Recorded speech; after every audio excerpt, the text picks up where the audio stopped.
Good morning, everyone. Welcome to Sales Chatter. New week, new me, right? So you got your co-host Ryan Mohammed, my amazing co-host with me, the founder and CEO and president of RGTX Logistics Solutions, Jeff Dickinson. Good morning, brother. How you doing?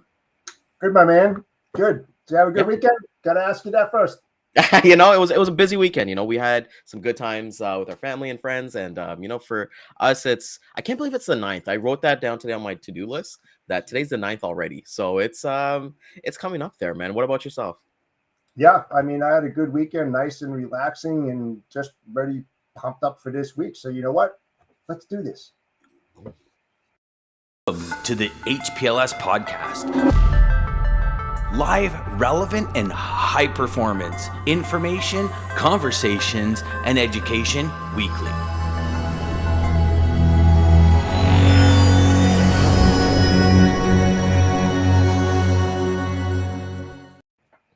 So I want to say good morning to Lisa. Before we actually get started, Jeff, Yeah. Lisa is actually doing something amazing starting from tomorrow, I believe. She's actually Uganda. going away. Yeah, she's going to Uganda, and that all came because of being a logistics professional that she is. So shout out to Lisa. Hope you have an amazing, safe trip. We'll miss you. It'll be cool to kind of see you on the chats, getting the replays and things like that. Hey, But pictures. yeah, exactly. Like take lots of pictures. That's going to be amazing to kind of see from everything that's kind of going on. But Jeff, we had an amazing week last week when we were talking about training. We kept consistent all 4 days of the week because Monday was a holiday. We Yeah. talked about training, and you made a post, a nice little segue post on LinkedIn. Can you just go over that, and then we'll just get into today's topic. Yeah, from the sales training and everything, now you got to move into planning, right? And then you're going to have your strategic approach, and then you're going to have your tactical approach, and how you go about that and the steps that you take is either going to make you or break you. Pretty much simple. 100%, 100%. So let's get started. I feel like, okay, so we got today, we got Monday. I think today let's start with let's talk about that, a little bit of that planning. So let me get everybody into that mindset of, hey, you've just finished your training, wherever you are, whether it be a 12-week training like Armstrong Transport Group with Scott, or maybe Yep. it's like a 1 to 2 week training, if that at most, at a different brokerage or anything like that. Jeff, let's get into it. What's your favorite thing? What's something that you should be looking at for your planning, any strategic and tactical advances? I would say first and foremost, we're talking about sales and working for a company, but you know, what's your company when it gets to this strategic part? What is your company's mission and vision? That is so key when it's all part of marketing, branding, and your image, right? Because it's who do you stand for or what do you stand for, and how are you going to take that value, your own, plus what you just learned in training, and present that to your customers, your prospects. How are you going to deliver that? What are you going to deliver? I That's like pretty that a much lot. your stuff. Yeah, I think that that's so important because I'll give you actually a quick story about that. It actually happened last week that a customer that we've been set up with, but we never worked with them before. We kind of like did a little bit of talks before, and they literally said they went to our website, they checked us out. They're like, "You guys are legit." We've Googled like their company names, and that's one of the most important things. So I'll actually backtrack a bit. Yeah. So most places, Jeff, and we're not talking about self-employed here. This is completely you're an employee, you're getting a salary and things like that, right? Yeah. In the States, I don't know how it is, but in Canada, you get like a 3 month probation. So it's kind of like you get like basically they get to test drive for like 3 months if you're profitable, like whatever it is, right? But Answer is for on. us here, it's like you get that 3 months to really interview the company, see what they actually are about, rather than you're talking to the HR recruiters who got you that interview. You probably talk to your boss who you're gonna be working with. What are some things that you look for? Because, like you said, your image, credibility, and brand are so important when it comes to whoever you represent and representing yourself.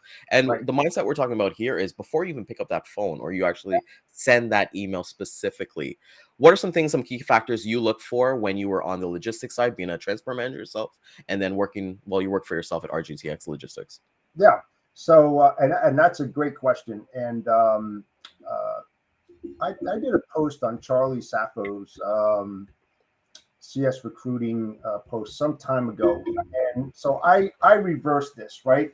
You know, uh, we talk about interviewing and getting the right talent to fit the right role and the right seat in your company, right?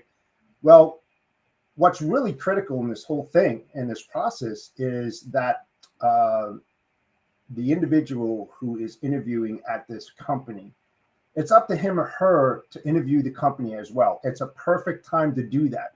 Reverse that, okay? Because you said it, right? You got 3 months probation where they are testing the waters.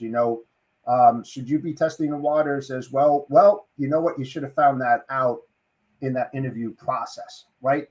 A lot of people think it's about the company interviewing you, but it's more about you interviewing the company. You want to make sure that that's a really good fit for you, right? So you're going to ask those questions that you would have asked if you already got the role, right? Ahead of time, and then try to figure out, do I want to work for this company? I mean, does that make sense? Yeah, straight up. Like that's, and I feel like now we have those resources that you're able to kind of go and interview. Like, you have like websites like Glassdoor where you can actually go and see like reviews and things like that. And you've really, I feel like you should have made that decision before you even took the interview. Like if a recruiter, all of us in logistics, we get hit up by recruiters all the time on Yeah, LinkedIn. Right? So when you're having that conversation with them, if it's something that you want to pursue, you should be looking at those things. So I think like when it comes to training, yeah, Jeff, before you even pick up that call, you got to kind of figure it out. And what's I kind of want to open this situation with you. What's yeah. the difference between somebody who's like completely brand new into the industry for their mindset and planning versus someone who's experienced where they've maybe jumped over to another company for either some more money, more opportunity, maybe there was a ceiling at the previous company, so now they can actually have some growth. Right. Let's start with you, someone coming brand new into the industry. What does that look like to you? Sure, and I did that in one of my roles that I had when I was managing an operation. You look for determination. You look for people that have drive. Right? Skill can be taught. Skill Yes. can be taught afterwards. But I think the most important thing in any hiring process, does the person have the drive, the determination, and focus to be successful in the role he or she takes?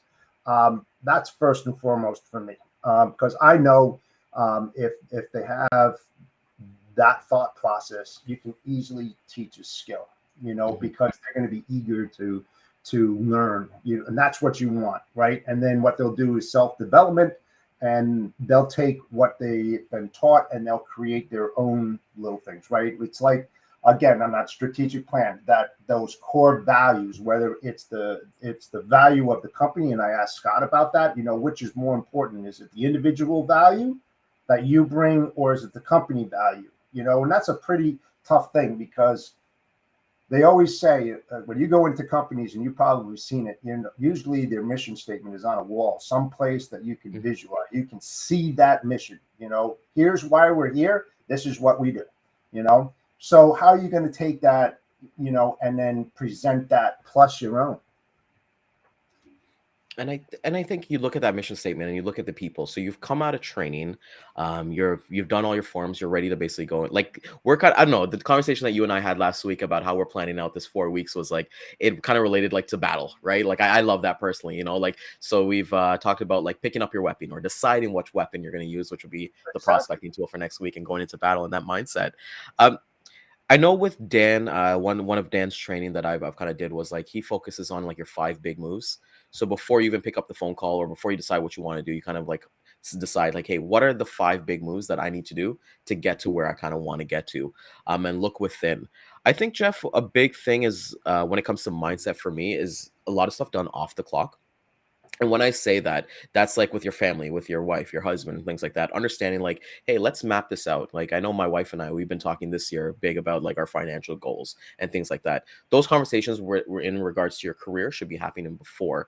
And I always kind of believe like, hey, everyone should read like The Art of War is probably one of the best books out there for something like this, right? And I think, strategic and then looking at tactical based on kind of your posts and things like that. Can you give the audience some strategical mindsets, some ideas of what they should be looking at as soon as they kind of come out of training before making that first call? Well, and you brought up a great point. When you start talking about the personal aspects of you discussing with your family and everything, really starts there. It's to get that mindset where you're not trying to create that pressure for you, because look, let's face it, when you get into that new role, there's an immense amount of pressure that you're going to be going through, right? And it's how you take that and what you bring home to your family, and then how you discuss that, and how are you going to take the next day? What do you have to do, from day one, what you learn, and try to comprehend that, and then bring that back to day two. And you're doing that consistently, right? Because you got that 3 month of probation. You want to succeed, or do you want to succeed? That's the question right there. It doesn't necessarily mean you're going to succeed, but how are you going to succeed in that role? What do you have to do personally, not on the business side, but personally, by looking at you from the inside out and saying, okay, is this what I want to do? Yeah. Where do I want to go from here, kind of deal, right? So you're battling. You are battling with yourself, your family, life, work balance. You're trying to create that, and then do your role. So it's very, very difficult. Like when I started out, I was just gung ho, didn't know what the heck I was going to do in the warehouse, and then things started evolving. I started talking to my wife, girlfriend at the time, and then my boss and all that. So those are the kind of things that you have to do. How am I going to learn this role? What questions am I going to ask? I mean, that's all part of it.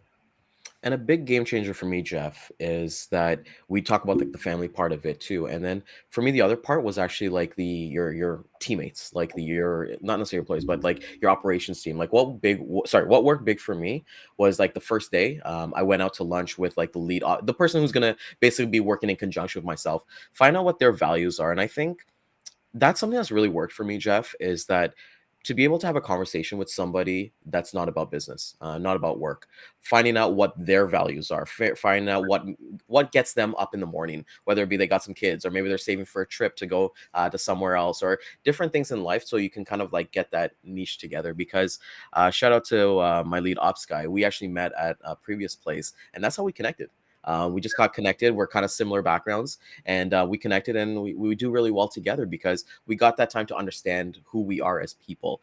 And I think that's where you can kind of define where the strengths and the weaknesses, because you and I can both agree not everything's going to be peachy in logistics. You're going to have something goes wrong, right? We're not in that business, right? So, and I feel like you should do that as well with like your manager.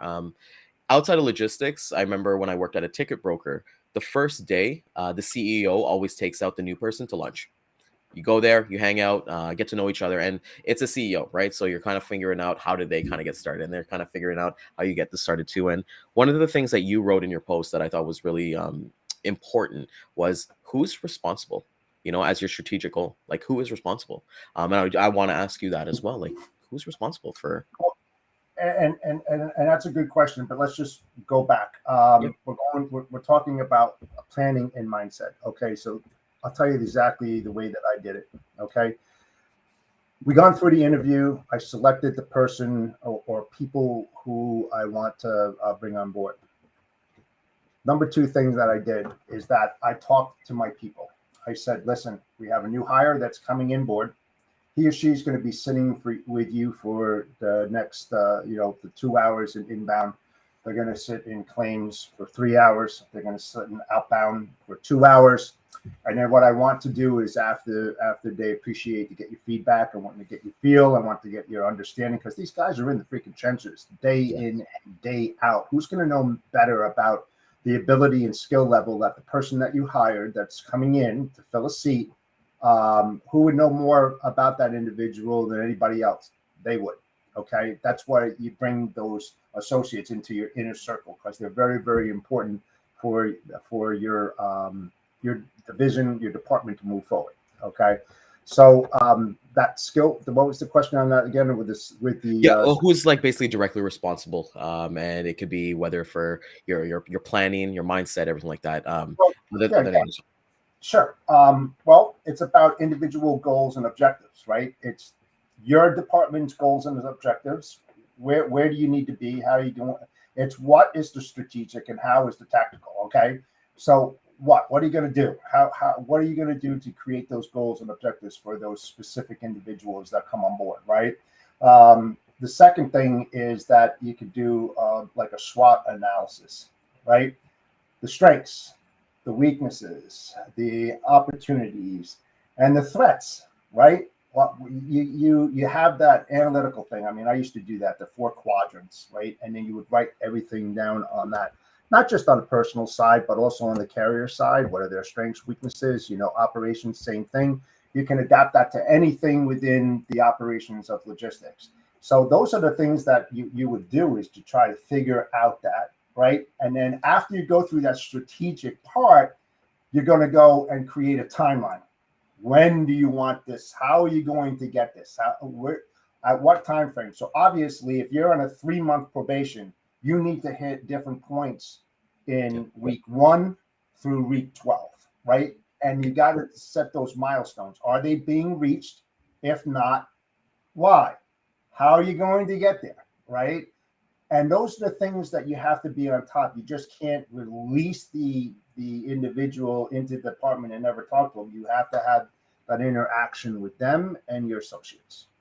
And what I really like what you said was that, you're talking about timelines, about like, hey, week 1, week 12, and what goals and things that they need to hit. But another part of that too is like, whose help do I need for them to hit those goals as well? Right. Tools, So you have to have those tools as you well. Got to have those tools. And that's part of the class training. Because exactly what I want to talk about. You have to figure out where are they going to sit in there, because a lot of times in logistics, you get overwhelmed with a lot of work. So you're bringing in another individual to take a little pressure off this individual, that individual. So I always cross-train everybody that came in, because I wanted them to know everybody's job. And then I would circle my crew and make sure they do it every couple of months, just to keep them fresh, in case somebody, is out sick or on vacation or something. Somebody has to fill in there. So, it's all part of that planning. And that's what we did too at our first job.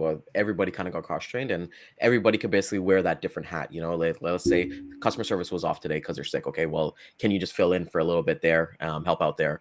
Claims, the same thing. Claims is on vacation. How are we going to kind of put the people in the right place? And, I think I've seen, and I'll get your opinion on this. Do organizations run better if they're proactive or reactive? Proactive.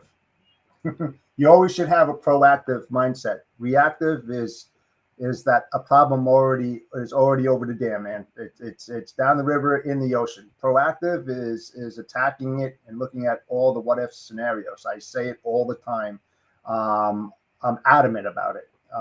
Always be proactive. Think of the next steps, and always think that if you're reactive, of course, if you don't know that a problem is going to happen and it happens, yeah, sure, you're going to go into reactive mode. But it depends on how long you've been in logistics and all the different problems that you've seen. You look at them and you try to portray that to new individuals that are walking in the door and working for you. That's about what I always say. You can lead them to the water, but don't force them to drink it. Let them drink that water on their own, but get them to start thinking about those what ifs. So when it happens, they know, the process to get to where they need to be. I like that a lot. So I'll ask you another question as well, right? Because you're in that mindset, you're in that planning, whether strategic or tactical. Is that the time to get a mentor?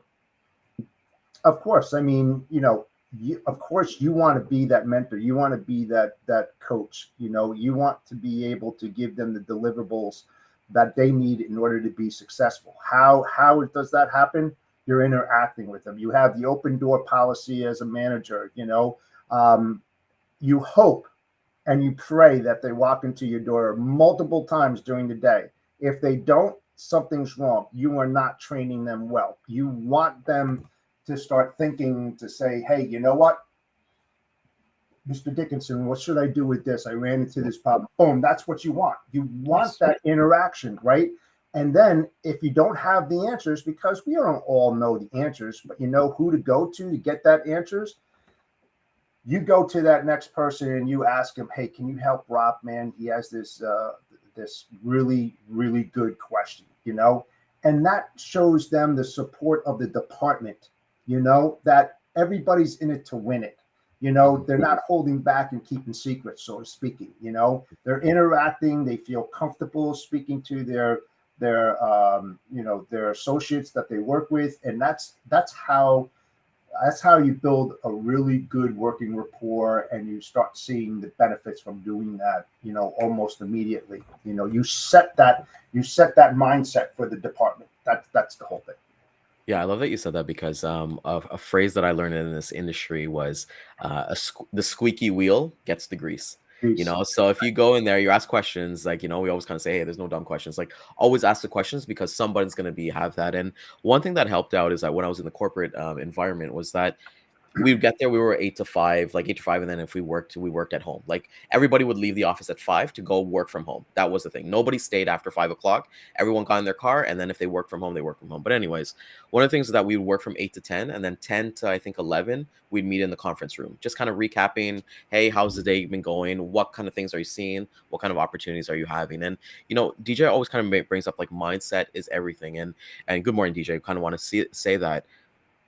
What does a mindset look like if you're not all there, you're not all in yet? Because I think mindset could be changed as you kind of go along. And you're not supposed to watch like a Goggins video and be like, I'm gonna punch a wall. You want to kind of focus on that discipline. But we'll talk about discipline next week when we talk about prospecting. But how do you break a mindset? Because something just came up into my mind, Jeff, and I want to ask you this. What if the last position that you worked at, you were let go, you were laid off or you were fired or something like that, and you're going into a new company and your mindset is a little bit anxious, it's a little bit bruised. What would you recommend from there? Don't take it to heart, number one. Number two, you have to, if you are the manager of that person, let's just say you are the manager of that person, you have to be a damn good listener, because that's what's going to open up the doors to the mindset that they're currently in. And you've got to be on the, being a manager in logistics, you have to be like a psychologist. And I say it all the time, almost like chameleon-like, where you can shed many different skins and colors, because you're managing different personalities. No two people are the same. So the way that you address one doesn't necessarily mean that you're going to address the other individual in the same method, right? So you have to be very clear and understanding and be a very good listener, because that's how you are going to be able to develop each and every individual there. They're all different, and then they'll all talk about it, and sometimes, and it definitely happened to me, is that you have a new person on board and he goes talk to another associate. That associate comes in and says, that guy's not leaving me alone. He's asking all these questions and everything. Boom, there's a problem, because he's trying to do his job. But now you have to set the correct mindset of talking to that. Hey, you know what? It's not all about you. It's all about us. What are the questions? Here's what I recommend, So that's about creating the right, I wouldn't say the individual mindset. I would say the department mindset. You all want them on the same page. Yeah. And, that comes with even the people prior to the new person coming in. And, that comes with camaraderie, being there and being that mindset. And from my way that I'm kind of thinking about this is like from like the reps point of view, and you're bringing in like the manager's point of view, which is amazing, because like we get those two, because they're going to be different, right? Because if, as a manager, if somebody comes in, they've already got that, like you said, week 1, week 12, they've already got their goals that they want to see this person individualized too. But as a rep coming in, you're with yourself, you're thinking, okay, well, how am I going to make the biggest impact to be like, hey, if this company is right for me, and that's the question that you're trying to answer within like those 12 weeks that you're there. As a manager, Jeff, what are, I don't want to say, we won't get into like green flags or red flags, because at the end of the day, you truly don't know a person until they kind of pick up that phone, which will be for next week. But what are some things that you kind of look for that you're like, okay, well, I can help this person, I can give this a little bit more advice, rather than saying, hey, this is an open door? Which ways are you proactive as a manager? Well, I get that. Definitely going out there in the trenches. I'm not going to sit in my office and just twiddle my fingers. I was always a doer. I always got out there and mingled and were on the floor and talking to the carriers and everything like that. So what would I do? I would grab the individual. Come on, man, we're going out on the floor. Let's go to the dock. Here's John. He's with CSX or whatever it is. And introduce him. We're trying to build camaraderie. We're trying to build those partnerships. Partnerships can be external as well. I want that person to feel good in that role. So you go out and you introduce them. You have them be your little shadow, and follow around, and then give them that opportunity, or her, to ask those questions. What's that? Why are they doing that? How come? And then they ask there's never a stupid question. Then they start asking you questions, and that's how you're able to help them out. If they're quiet as a mouse and they don't ask anything, you got to start really prying a lot. That's that determination. That's that drive. That person that you have in the right role must ask questions. Must ask questions, or you as a manager need to prompt an answer to a question, to get them engaged so you can understand, and it could be hard, it could be simple, but you don't want to give them a real hard question right off the bat, because you want to develop them to get to those things where they can come in and say, hey, we had this problem, but I resolved it by doing this. Boom, man, you've done your job, because now they're on their own and they kind of figured it out. And then they're going to start learning and learning and learning. That's what my bosses did for me. Just because you're a manager, I have to throw that in there. You're always reporting to somebody up on a C level, at least I did. And you're having the same conversations that you're having with your associates. And if you have a good leader, not a follower, you're going to take that and then you're going to develop that with your associates, because it's the best practices for that department. And that's what made me the person that I am, because I had those right mentors and developers and coaches that helped me to see that water, to drink it and not go hungry, So that's the key thing, So it's the trickle down effect, You only can present what was presented to you, right? And if it works for you and you know where you are, and you're going to take those best practices and you're going to share them. You're not going to keep them to your heart and not do that, because it's not beneficial to your department that you're running. And then everything that happens in that department, guess what? It falls back on you. Yeah. So, I mean, you have to really think about it. It's not just like going in there and just throwing something to the wall to see what sticks. No, man, there's a method to the madness. Yeah, and every company is going to be different, right? They're going to have their strengths and their weaknesses, right? They're going to be, hey, maybe I'm an LTL carrier, or maybe I'm a truckload, or certain geographical. So it's up to like the rep to kind of understand, like, hey, what those strengths, like you said, the SWOT thing, understand what actually works for all of them. And I think even from the leader mindset, Jeff, I think being adaptable and flexible, because you can't say, hey, maybe this rep A has done 1 million and he's been there for a year already, and then you've got rep C coming in and expecting that they're going to get to that level. No, everyone has individual progress, and giving them that constant feedback, and that comes with understanding, going through that training process that we talked about last week, because that's where you truly get to see a person, how they kind of interact, how they are with people. And things like that, even like things like coming into the office on time. Are they coming in 5 minutes earlier? Are they late? Are they taking an extra smoke break? So those are like very, very key factors that. Yeah, I was about to ask you before, Ryan. I was like, what place did you work in when you checked in at 8 and checked out at 5? I was about to say, what? Yeah, no, that was actually the best way. Everywhere I've actually worked is like that. So just so we're clear on this, it wasn't that we all stopped. It was just they understood that everybody needed to like leave the office at 5 so that they can get their commute. Yeah, so it's like from there. So it worked. It worked for all of us. But I think as we're kind of going into this week, Jeff, that's the goal that we want to get, is that, hey, you finished your training already. You're getting into your mindset. So you're talking to your family. You're talking to your people around you. You're talking to various different people to understand what you're trying to do before, like I said, before you pick up that phone call. Sorry, before you pick up that phone, before you start writing that email, getting into things. At what point, and I know maybe you're probably not a big fan of it, but have you ever done anything like an elevator pitch to yourself, kind of practice role playing by yourself before you actually got into it? When you think about it, every day. I mean, just think about that, right? So you're in logistics. You love what you do. You go to a bar and somebody says to you, hey, what do you do for an avocation? Boom. What are you doing? You're pitching. You are pitching. It's not scripted. It's just right off the cuff with a couple beers in you, right? I mean, you're just going to start rattling it off. And next thing you know, I mean, when it rolls off your tongue, instantaneously, and you don't have to think. That's the best way to talk to a prospect. When you deliver something, make believe that you're in a bar, or you're meeting a new friend's friend, and they don't know you from a hole in a wall.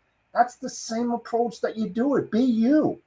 No one else, just say it the way you would if you were talking just to a person, in a supermarket. It doesn't matter, because you're being real. Yeah. You're being honest, not just to yourself, but to them. And that's the best approach, There's nothing forced about it. You're not hungry. You're just saying, this is what I do. I've been in it for blah, blah, blah. I mean, do it it's just like another question, right? It's like, you don't realize it. You do it every freaking day. yeah, 100%. And we're gonna end off on that one as we're kind of coming up to time here, as we're got a jam-packed week for you. Jeff, this is amazing. This is a great start. I want to thank everybody for coming out this morning. It's gonna be impactful week, and we've got what's the other 20%? 20% is what? Dog hair. Dog hair. Scott was asking what the other 20% is. But yeah. So I want to thank everybody for coming out this morning. Yeah, exactly. It's ironic. I was ironing the shirt this morning, and then there was dog hair on it. So I was like, of course, there's dog hair on my shirt. But with that being said, Jeff, I want everybody to catch that replay at 12 and 3 p.m. Eastern time. I'll be hitting the replay on LinkedIn, Facebook, YouTube, and Facebook, and Twitter as well. The last one there. Tomorrow, we've got an impactful episode for you as we kind of go through this week. Let us know what you guys have liked about us kind of doing these themes, and if there's any certain topics within within planning and execution that you kind of want us to talk about. So, Jeff, it was a pleasure. See you tomorrow. Let's have some fun. My friend. Thanks.